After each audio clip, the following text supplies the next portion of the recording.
Hey guys, it's Katie here with Life Mundane and welcome back to my channel. So as you guys know, every year I put out a video sharing with you guys my homeschool summer plans. Exactly what we plan to do as far as academics, as well as life experiences, and just a little extra fun. This year though, I felt like it was super important that I do a mid-summer homeschool update because things have changed quite a bit. I want to share with you guys those things that are exciting that have changed in our summer plans, as well as the things that have been frustrating and how we're adapting and changing those things for the rest of the summer. I hope that this will be an encouragement to you guys, and without further ado, let's get started. Hi, my name is Katie and welcome to Life in the Mundane. I am second generation homeschool mom of 6 beautiful kiddos, and on this channel we talk all things resources. I love to share with you resources that are going to help you in your homeschooling and help encourage you in your biblical parenting, and how you can utilize those to their fullest potential so that you can make the most of the little moments. So this video is done in collaboration with 4 other mamas here on YouTube. We've got Megan over at Pennies and Salt, Wendy at Plan Prep Pray, Jill at the Not So Perfect Homeschool, and we've got Ryan over at Mom on a Mission. Note, Ryan's video will be out on Tuesday, so be sure to go over and subscribe to her channel so you don't miss out on that notification when it comes out.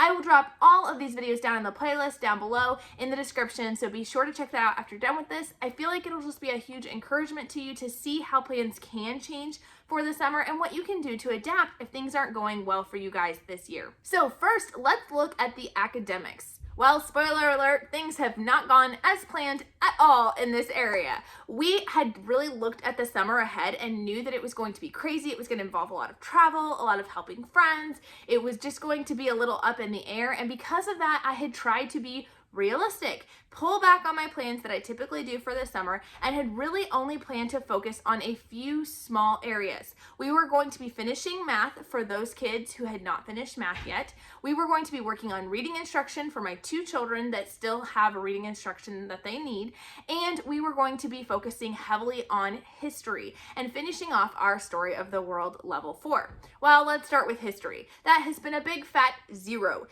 days this summer that we have done any history whatsoever. At this point, my plan moving forward is that we are just going to simply listen to the History Disc. Story of the World offers their history program on CD, and we are just going to listen to the rest of the level. We're not going to worry about activities or read alouds or additional kind of extras. The reason for this is twofold. 1, the clock is ticking and I need to finish this history before we get to next year's history.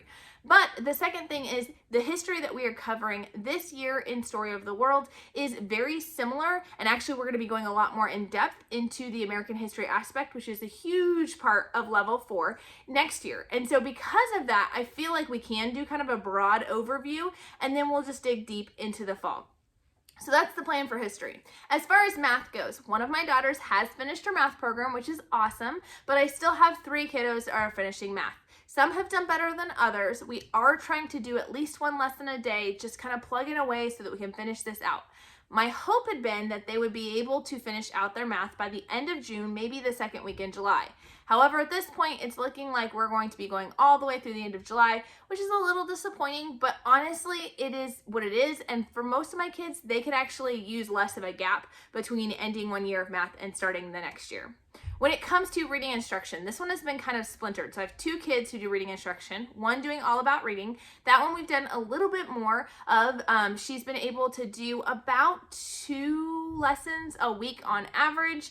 And then for my son, he's doing the Diana Craft Right Brain Reading Phonics program.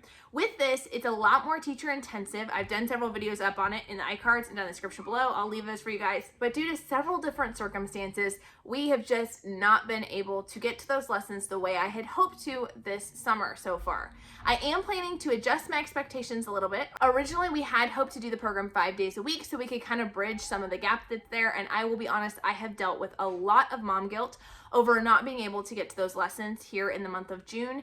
However, instead of focusing on that guilt and focusing on all the things I did wrong or I could have done differently, I am just going to assess the situation moving forward and try to make a realistic plan.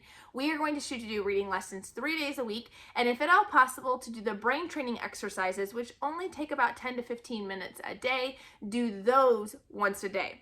as much as possible. I understand that is not going to be feasible every single day, but we're going to shoot for it when we can and see if we can redeem a little bit of our summer when it comes to that instructional reading. We will do the best we can, and God's mercies are new every morning, and I'm so thankful for that. We just keep plugging away, trying to be as faithful as being good stewards of our kids and their education as possible, and, running with some of the curveballs we've been thrown. So what are some of the curveballs we've been thrown?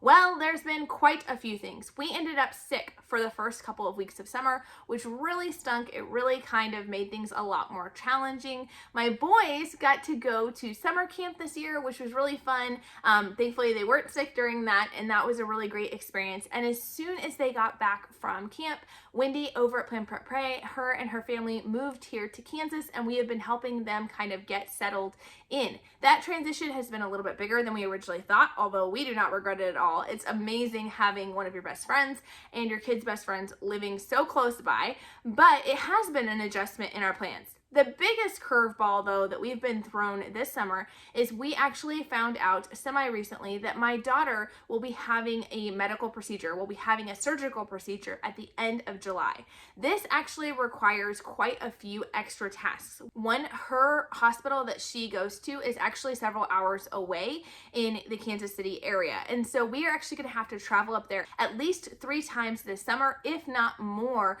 for different things. We have appointments coming up here soon for a CT scan to do some extra imaging before surgery, to do pre-admission testing and all these other extras. We've got actual surgery coming up at the end of July, and then the first week in August we'll have to go back for a follow-up. There may be additional appointments that we don't know about yet, but that does cause a lot of extra time and energy having to be put into those things. And we want to make sure she's equipped and she's comfortable with the surgical procedures and those things that are going to be happening this summer. We also have had plans change a little bit as far as travel. Obviously, having to spend the money, the time off, and the gas on taking these medical trips means that there's been a little bit less time and money for taking these other trips that we were hoping to take this summer. We are still going to do some fun things, maybe a little more locally bound this summer, but we are still hoping to do stuff. We have not been able to take any trips since the last time I shared my video with you guys back in May, but we are hoping to take kind of a fun local adventure here with some friends coming up here next week, actually. So be sure to stay tuned to Adventures of Life the Mundane, which is our channel where we share all those fun vlogs. We are going to be vlogging some of the surgery process and procedure. My daughter specifically asked to do that, and I thought it might be helpful to those of you guys who want to see a peek into her life and what that kind of process looks like. So stay tuned on that channel to find out more information about that. Like I said, there's been many unexpected surprises of the summer, and there has been a lot of kind of changing up our educational plan, but there has been so many positives to it. Again, we are loving adjusting to having best friends live so close to us. We are loving having the opportunity for our kids to have so many life experiences throughout this moving process, whether it's serving others by helping them move in, whether it's learning how to do DIY projects. You guys should definitely check out Life of Plan Prep Pray channel, and I will link that down below as well, where you can see a lot of the DIY projects that we've actually been helping Wendy and her family work on, and our kids have been involved in that process as well. So there's been extra life experience learning that we have gotten the opportunity to have. We have spent a lot of time in the pool, getting to enjoy outside, and so those things I'm really thankful for. We are going to seek to just be a little more laid back, to understand that the academics are not going to be the focus of the summer, and that is 100% okay. That's why we homeschool, is so that we have the freedom and the flexibility to do school when and how it works best for our family. So we're just going to let go of that guilt, do what we can when it comes to that very revised scale back plan, and then moving forward, we're really just going to spend the summer enjoying getting to host often, getting to travel a little bit less than we expected, but still getting to explore again more locally. We are looking forward to, we have a parenting class that my husband and I are going to be leading for our church this summer. So we're really enjoying, we're excited about getting the opportunity to learn alongside of other people and how we can grow in our walk as parents. And I will be sure to update you guys as we go along during the summer. I'll do another update probably at the beginning of August, letting you guys know how the revised plans have gone and how the surgery procedure went. Be sure to check out the videos down below to see how the other moms are doing in their summer plans, and we'll talk to you guys next time. Bye!